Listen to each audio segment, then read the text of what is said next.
top 6 moments when Plagg flirted with Tikki. Although Tikki once said that Kwamis don't fall in love, nothing stops these little creatures from feeling some kind of love, even when they don't know how to react to. As you may know, Plagg even calls Tikki by a sweet nickname, Sugarcube, and he calls her like that not only once or twice, but several times. So let's take a look at these 6 flirting moments. On the episode Sandboy from season 2, Plagg flew away from his holder to meet Tikki outside the homes, since they had to join their Kwamis friends inside the miracle box. As soon as Plagg joins Tikki on their way to Master Fu's house, he couldn't resist by calling her by a very nickname, Sugarcube. The Kwami of creation then responds him by saying she doesn't like being called that way, with a serious face. But Plagg really likes the audacity and states that Tikki could also give him a nickname she wanted, emphasizing that would be so much delightful to him. Yet on that same episode, all the Kwamis are partying and having fun before doing the ritual initiation to finally contacting their friend Noir. And I don't even have to say that Plagg invited Tikki for a dance, right? The black cat Kwami then dragged Tikki off the screen for a dance, after stating they should properly celebrate their friend. Yes, she seemed to be hesitating for a second. A few moments later, we could see both of Kwamis happily dancing together. So yeah, she did accept dancing with Plagg. How cute they are! Now on the episode Reflekdoll,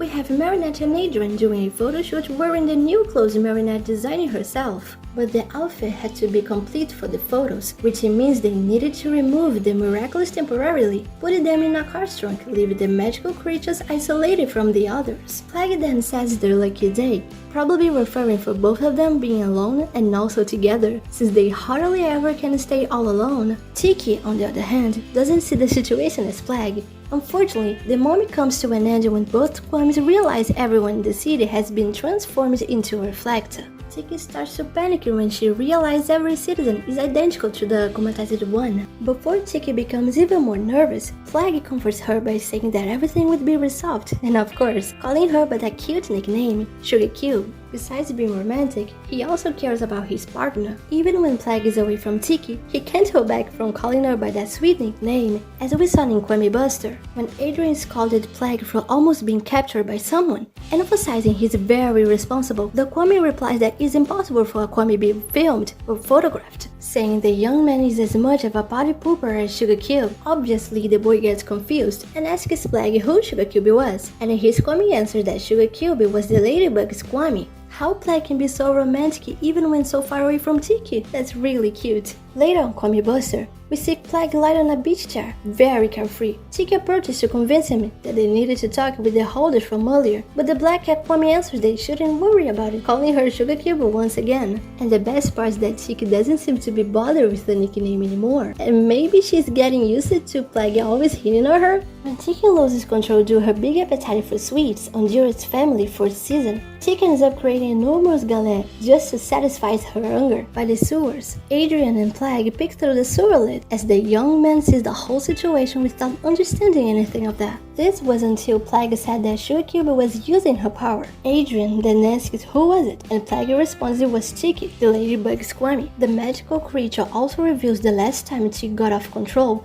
was when humans discovered chocolate centuries ago. It rained chocolate mousse for more than a week, and with that, we understand that Plagg was around Tikki when the chocolate rain happened. On the episode Deflagration, Monarch was able to capture the Ladybug's earrings and the Black Cat's ring. He then tries to activate their powers, forcing the Kwamis to enter on the Miraculous. As the Kwamis try their best to avoid enter on the Miraculous, Plagg says to Tikki he'll use his cataclysm on his ring just to make Monarch more vulnerable. Tikki obviously doesn't like the idea and gets very preoccupied on what could happen with her partner, but Plagg tries to calm her down by saying they would meet again very soon, calling Tikki by her nickname once more, Sugarcube. Wow, I could barely hear my own heartbeat watching the whole episode. Thank goodness everything ended well, right? And this is it guys, the top 6 moments Plagg flirted with Tikki, aka his Sugarcube. Which one was your favorite one? I just loved when Plagg stated he wants to dance with her. And if you like this video, don't forget to hit the like button below and leave a comment down here if you wanted to see more romantic scenes of Tikki and Plagg, a miraculous Ladybug. Thank you so much for watching until here, and hasta la vista!